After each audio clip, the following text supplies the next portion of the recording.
There is almost nothing in entertainment that feels as good as when an experience manages to capture the absolute romance of battles. And let me show you exactly what I mean by that.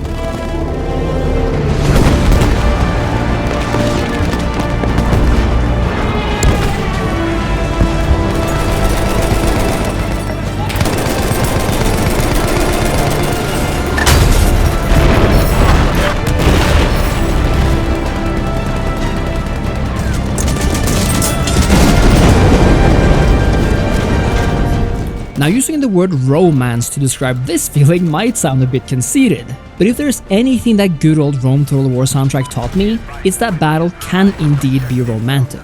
It's that same concept that was used to lure impressionable young men into World War I. The idea of the romantic battle, of the heroic soldier, and the valor and epicness of war. Of course, in real life, this is all horrible nonsense, but I think when it comes to video games, Imperial war propaganda really was onto something. And that's what I want to talk to you about in this video. The fact that we for some reason have lost this sense of romantic battle in our games. Because that's right, we actually had it, once upon a time, not too long ago even, across a myriad of titles and genres. I'm just gonna say it, the state of wargaming is mixed at best. But I'm here to tell you why it sucks, regardless of whether that corresponds to sales numbers or not, and from a very personal perspective. And by the way, while I have you here, only 8% of people watching this video are actually subscribed to the channel. If you enjoy my content, guys, it would just mean so much to me if you took time to make a simple click and sub to the channel. It goes a long way in helping my content reach further, and hopefully also help you in knowing when there's new content to be enjoyed. I'd really appreciate it. Listen, I'm a careful but hopeless optimist. Battlefield is one of my favorite game series ever, exactly because of the experiences it's given me in the past. I did play Battlefield 2042 at launch, and I've played it since. I'll admit that the game looks nice enough and that it does have its addictive sides, but let's face it, this is not Battlefield as we know it. It just isn't. No matter how many massive YouTube channels say it's great now or that DICE managed to turn it around. It still sucks, dude. It's still painfully mid. Any game has the ability to amuse for a few hours here and there, and it's hard to fundamentally botch the Battlefield foundational formula. But Battlefield 2042 comes incredibly close. The almost complete lack of Levolution, or at least an expansion of Levolution, compared to the prior games is appalling. The lack of open and exciting map design, the complete sense of loss of freedom in the use of vehicles on a large scale, an oddly weird weapon handling sense compared to prior games, and the lack of actual large updates has completely destroyed the meaning of Battlefield, the hype for Battlefield, the truth of what Battlefield used to be. And this is not at all a jab at futuristic or modern period games at all, because we know they can be made so extremely well. And I'll show you exactly what Battlefield used to be, why it became my undisputed favorite shooter series of all time. Pay attention. Let's go back to 2014, and even though there were amazing Battlefields before this in particular was an era when the series was arguably in its prime. Coming off the revolutionary Battlefield 3, Battlefield 4 might have taken some time to truly pick up, but once it did, Battlefield 4 might have become one of the best all-around Battlefield games of all time. I'm not necessarily talking about the sheer number of guns either. Those are mere semantics in the grand scheme of things, because we're talking the soul of a series here. We're talking how this entire experience felt. Battlefield 4 allowed deep loadout customization, maps that felt grand and expansive, guns that sound awesome, a ton, and I mean a ton of vehicles, and special map events that felt so groundbreaking when they happened, like when the massive tower in Shanghai crumbles in on itself. All of this was neatly packaged in a game that wanted you to have fun, allowing unique server browsing and creation, easy swapping of both squads and teams, and yes, even a fully functional scoreboard. And because of how Battlefield 4 worked, how customizable and player-oriented it was, all of this remains up and functional today, meaning it's extremely easy to jump right back in right now on a dedicated server that runs 24/7, where cheaters are actually dealt with and where you actually get to experience that classic Battlefield feeling. Honestly, nothing in modern or futuristic shooters come close to rivaling Battlefield 4's sense of moment-to-moment action. And I'm not talking about random acts of violence or rogue bullets like in Battlefield 2042, but an actual sensation of action. The feeling that no matter what's going on, it feels fucking great. Honestly, it feels like a kind of small revolution going back to it now. Not just because I felt like Battlefield 2042 has completely forgotten what it meant to be Battlefield, but because Battlefield 4, this almost 10-year-old game, still looks and feels like a modern AAA shooter. But Battlefield 4 is something I can still classify as an online shooter first, as something that's fun to play, addictive, and which brings those iconic Battlefield moments. But it's not necessarily a game that brings that sense of a romantic battle. For that, we have to enter 2016.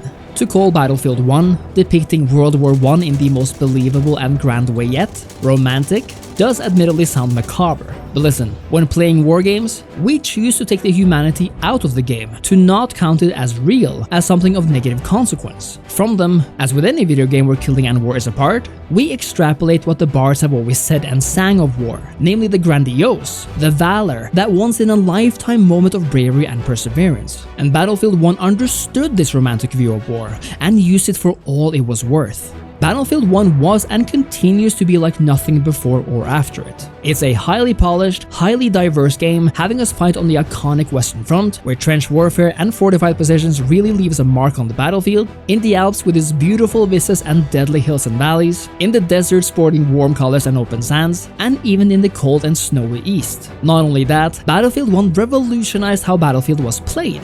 With its operations mode, two sides actually fought over a moving front line and from battlefield to battlefield until one side lost, bringing with it so much more immersion and truly awesome moments that no Conquest mod could ever hope to match. Each operation had its own custom-made introduction, detailing how the war had gone so far, and a unique comment from a soldier from each empire taking part in the fighting depending on your team, and in their own language. But what sent this entire experience straight into heaven was the soundtrack.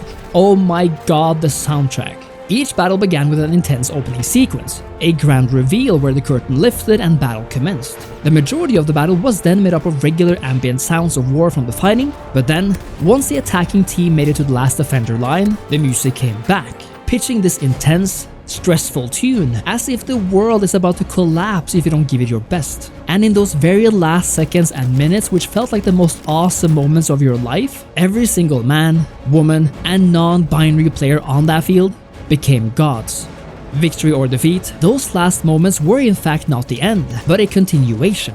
The operation continued on another field if the attackers won, or the defenders would have to suffer another wave of attackers if they successfully held their ground. Now, operations isn't perfect. I personally like even more consecutive battlefields, commander abilities, and a dynamic back and forth battlefield instead of always having a forward moving one. But those are tiny complaints in the grand scheme of things, and Battlefield 1 proved that even a war as old and as complex as this one could in fact be turned not just into a great Battlefield game, but perhaps the best Battlefield title of all time. In 2018, Battlefield tried again, and as most gaming series will say at one point or another, returned to its roots. Battlefield 5 was sadly disappointing at launch. The maps didn't send shockwaves through my gut the same way Battlefield 1 had, and were at the best very hit or miss. It offered less server customization than Battlefield 1 did, and honestly, the operations mode was cut down and felt less important. Battlefield 5 had perhaps the foundation for a great game, but it just wasn't there at the beginning. But everything turned around once the Pacific update showed up, which truly made this game come into its own.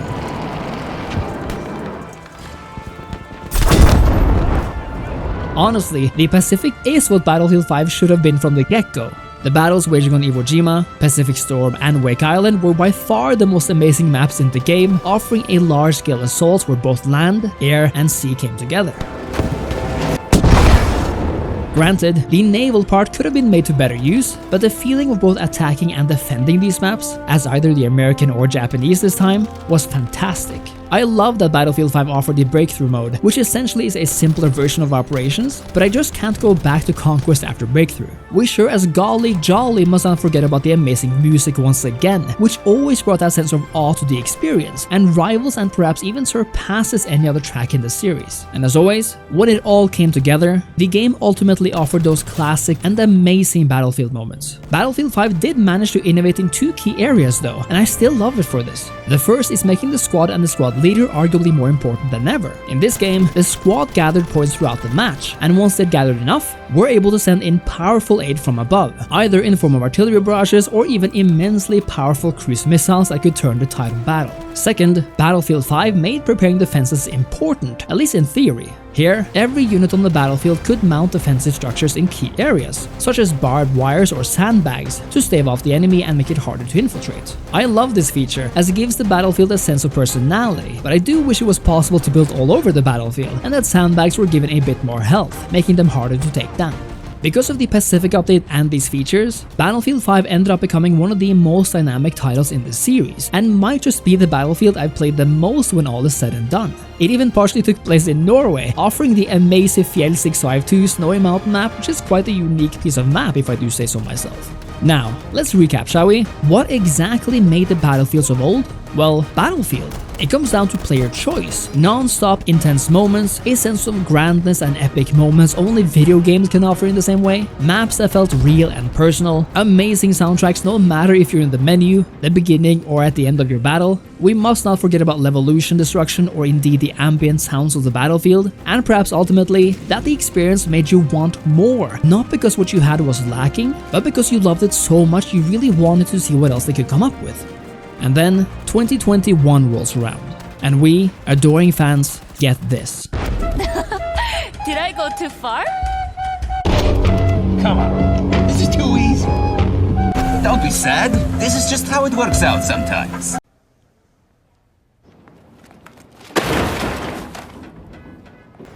Battlefield 2042 was an unmitigated disaster, so bad that only the solemn Narvik soundtrack can really do it justice. Battlefield 2042 did admittedly offer scale and some amazing visual moments, but there was just something lacking. The gunplay felt strange and floaty. This weird neo-futuristic setting was neither as cool as modern Battlefield, nor as awe-inspiring as an actual sci-fi themed game. The maps were uninspired and felt samey, being somehow based off of fighting through ugly containers rather than interesting landscapes or buildings, and despite being a game focused on fun, and instead of actually paying respect to the idea of war with some level of seriousness, as the past games had done, 2042 couldn't even do that, being a video game focused on fun, but it tried to be something it was not. A character-based game where it wasn't really about your team, but about the individual, about their fancy looks or non-funny one-liners at the end of a match. And don't let me forget about the complete and utter unfinished state of the game, which experienced a ton of bugs and actual missing features. The one area the game really tried to innovate in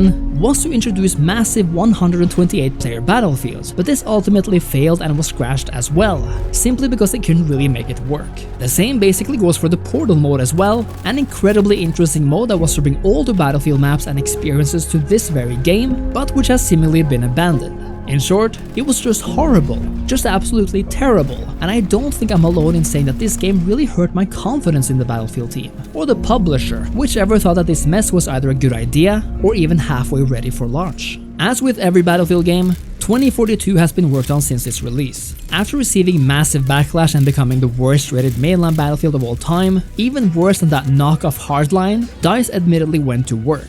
As I'm making this video, as I'm speaking to you through time and space, Battlefield 2042 has become a much better experience than at launch, but the main reason for this is that the core gameplay experience isn't at all times cocking it up for itself, so we can finally get some awesome Battlefield moments going. But even though there are more guns and more maps than before, and even though the cringy voice lines have been removed and more focus has been put on the experience of Battlefield rather than battle cringe,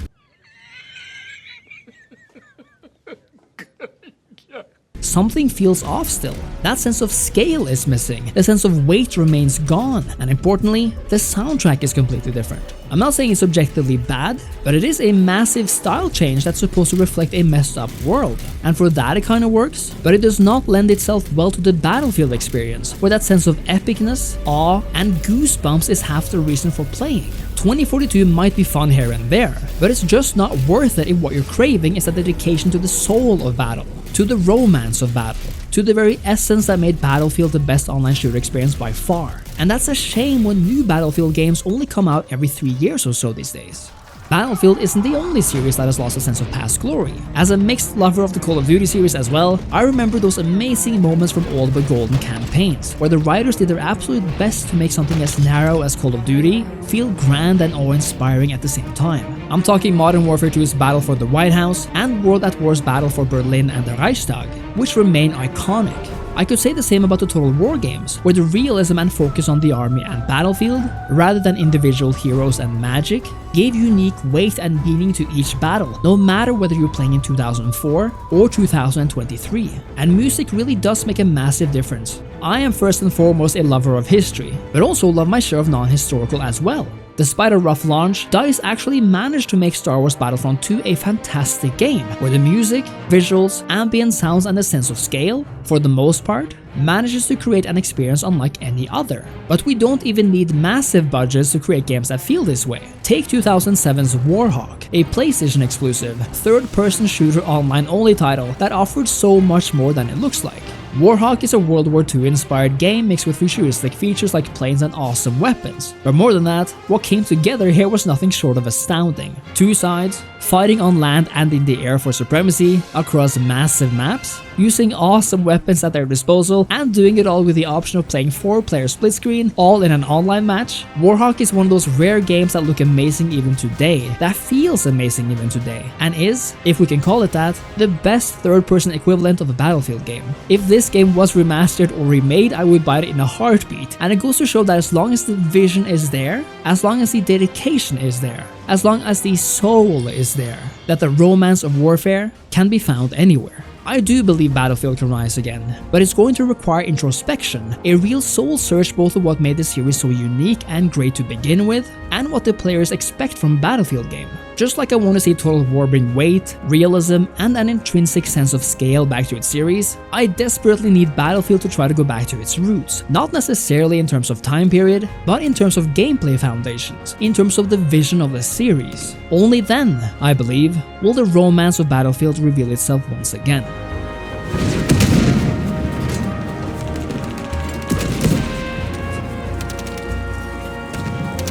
Thank you so much for watching. Let me know your thoughts on the Battlefield series and the concept of romantic warfare in the comments, and as always, leave a like, a comment, and sub to the channel.